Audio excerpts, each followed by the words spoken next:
నమస్తే. ఇన్నాళ్ళు నన్ను సపోర్ట్ చేస్తూ, ఎంకరేజ్ చేస్తూ మీ ప్రేమని నాకు అందిస్తున్న ప్రతి ఒక్కరికి కృతజ్ఞతలు.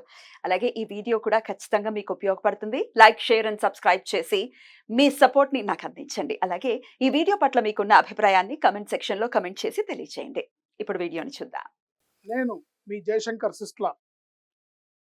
మన పిల్లలకి పుట్టిన తేదీని అనుసరించి బలమైన సంఖ్యాబలంలో పేరు పెడదాం. సమాజానికి దేశానికి బలమైన పౌరులనిద్దాం. ఏ ఇంట్లో కూడా అర్ధాయుష్ మరణాలు లేకుండా చేద్దాం. నమస్తే. Welcome to our channel. నేను కుప్పా పద్మిని. ప్రస్తుతం మనతో పాటు ప్రముఖ ఆధ్యాత్మికవేత్త, ఆస్ట్రో న్యూమరాలజిస్ట్, వేదిక్ వాస్తు స్పెషలిస్ట్, శ్రీ విద్య మరియు హనుమత్ ఉపాసకులు బ్రహ్మశ్రీ డాక్టర్ శివయోగి సిస్లా జయశంకర్ గారు మనతో పాటు ఉన్నారు. మాట్లాడదాం. నమస్కారం అండి. ఆయుష్మతి భవ. సార్, వయసుతో సంబంధం లేకుండా ప్రతి ఇంట్లో, బహుశా అందరింట్లో ఈ వర్డ్ తిరుగుతూ ఉంటుందేమో.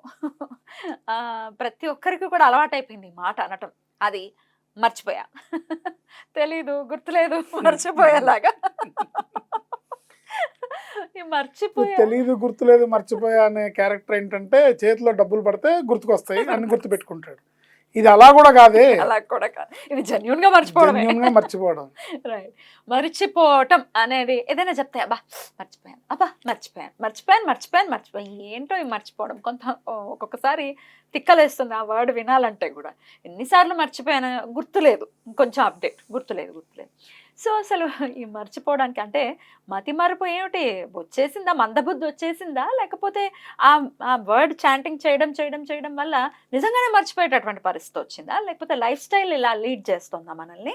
అసలు బ్రాటప్లో పిల్లల విషయం మాట్లాడుకుంటే బ్రాటప్లో ఏం తప్పులు చేస్తున్నారు తల్లిదండ్రులు, ఇట్లాంటి విషయాలు. అండ్ ఈ మర్చిపోవడానికి ఏమైనా, అంటే మర్చిపోవడానికి కాదు, మతి మరపు పోవడానికి ఏదైనా రెమెడీ ఉందా? తప్పకుండా అమ్మా.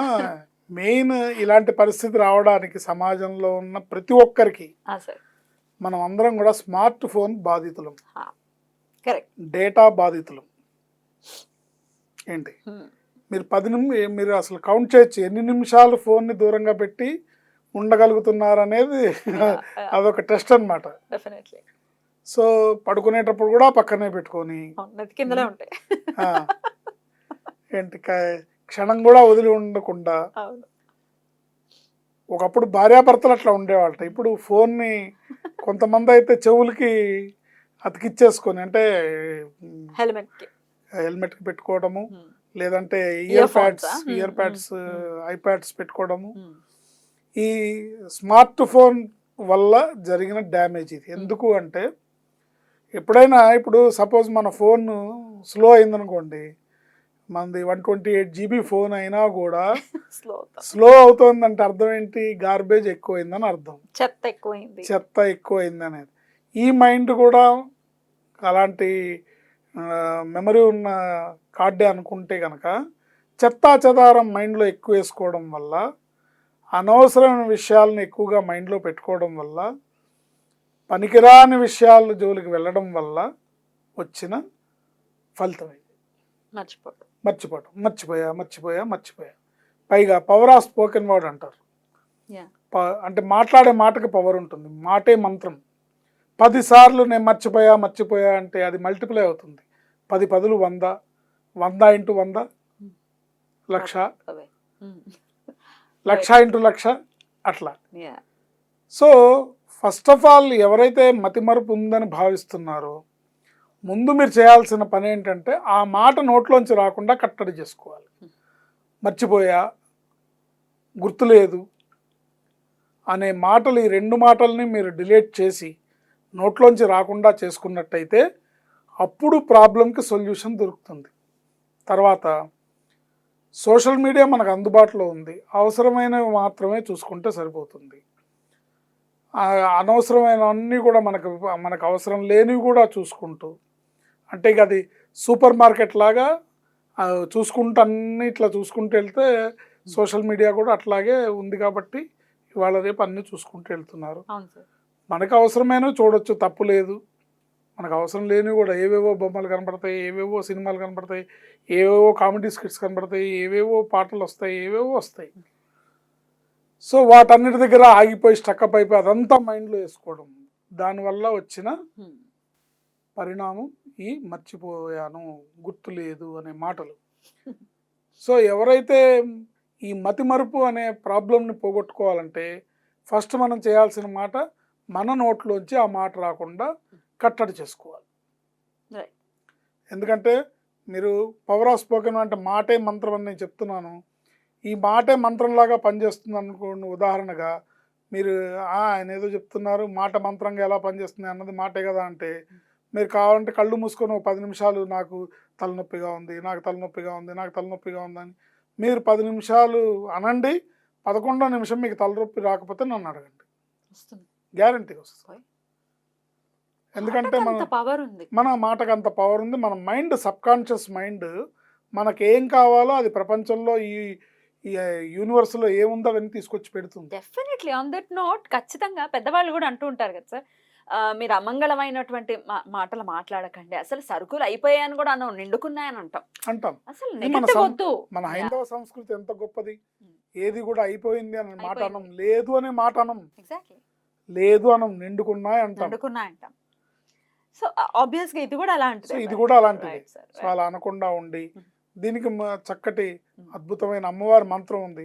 అంటే మీ ప్రయత్నాన్ని మీరు చేస్తూ మీరు నోట్లోంచి ఆ మాట రాకుండా కట్టడి చేసి, అలాగే అనవసరమైన విషయాలు అవసరమైతేనే చూసేటట్టుగా పెట్టుకొని, అందుబాటులో ఉంది కదా అని ప్రతిదీ మనకు అక్కర్లేదుగా. మనకి ఏది అవసరమో నన్ను అడిగితే మొబైల్ ఫాస్టింగ్ చేయాలేమో సార్. చేయాలి. మనం ఏకాదశికి ఫాస్టింగ్ చేస్తాం.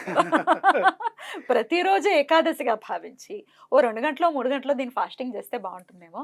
అలవాటు చేసుకోవాలి ఇకపై నుంచి. ఫాస్టింగ్ త్యాగం చేయాలి, త్యజించాలి. అంటే ముందు ఫాస్టింగ్ తో మొదలుపెట్టి మెల్లగా త్యజించడం వరకు వెళ్తామేమో.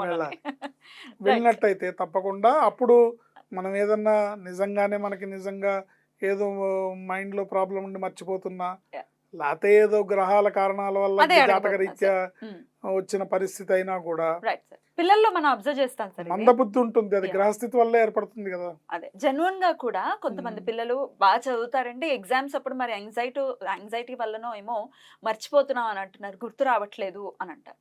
అప్పుడు ఇవాళ మీరు చెప్పబోతున్నటువంటి మంత్రం అప్పుడు అలాంటి సందర్భాల్లో కూడా ఉపయోగపడుతుంది. బ్రహ్మాండంగా ఇది అమ్మవారి మంత్రం, చండీ అమ్మవారి మంత్రం. సో దీన్ని చక్కగా మనం రోజుకి 21 సార్లు చదువుకోవటం వల్ల మీరు ఈ మతిమరుపు అనే ప్రాబ్లం నుంచి బయటపడి చక్కటి జ్ఞాపక శక్తి వృద్ధి పొందుతుంది. దాంతోపాటుగా అమ్మవారి బోనస్గా మేధాశక్తి కూడా వృద్ధి పొందుతుంది. సూపర్. మీ మైండ్ పవర్ పెరుగుతుంది. మైండ్ పవర్ ఏం సార్ మంత్రం మరి? నమశ్చండికాయై యా దేవీ సర్వభూతేషు స్మృతి రూపేణ సంస్థిత, నమస్తస్యై నమస్తస్యై నమస్తస్యై నమో నమః. నమశ్చండికాయై నమశ్చండికాయై నమః అని కూడా పెట్టుకోవచ్చు. నమశ్చండికాయై నమః అని కూడా అనొచ్చు. నమశ్చండికాయై నమః యా దేవీ సర్వభూతేషు స్మృతి రూపేణ సంస్థిత, నమస్తస్యై నమస్తస్యై నమస్తస్యై నమో నమః.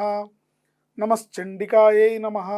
ఇలా 21 టైమ్స్కి తగ్గకుండా చేసుకుంటే మీకున్న మతిమరుపు తగ్గిపోయి జ్ఞాపక శక్తి వృద్ధి పొంది, జ్ఞాపక శక్తితో పాటు అమ్మవారు అనుగ్రహించే మేధాశక్తి కూడా వృద్ధి పొంది మీరు ఇంకా కొత్త కొత్త విషయాలు తెలుసుకోవటము, కొత్త కొత్త విషయాలు మీ జీవితంలోకి రావటము, మేధా సంపత్తి పెరగడం వల్ల, ముఖ్యంగా చూసుకుంటే విద్యార్థుల్లో ఈ మేధాశక్తి పెరగడం వల్ల వాళ్ళలో కొత్త కొత్త ఇన్వెన్షన్స్, కొత్త కొత్త థాట్స్ రావటము, వాటి వల్ల వాళ్ళు కొత్త కొత్త చదువుల్లో విజయాలు సాధించడము, కొత్త కొత్త విషయాల్ని కనుక్కోవడము, జీవితంలో అన్ని రంగాల్లో అభివృద్ధి సాధించడానికి ఈ మంత్రం చక్కగా ఉపయోగపడుతుంది. Beautiful sir, beautiful. చాలా చాలా ఉపయోగకరమైనటువంటి విషయం. ఇన్ని వీడియోస్ చేశాను కానీ అంటే మర్చిపోయా అనే దాని మీద నేను చేయడం జరగలేదు. అంటే సర్వసాధారణంగా ఇది ఎవరి నోటి నుంచి చూసినా ఆ మాట వస్తుంది, మర్చిపోయానండి. అంటే ఇప్పుడు నాకు కూడా ఆ ప్రాబ్లం ఉండొచ్చేమో, కానీ నేను నోట్లోంచి ఆ మాట రాకుండా కట్టడి చేస్తున్నా.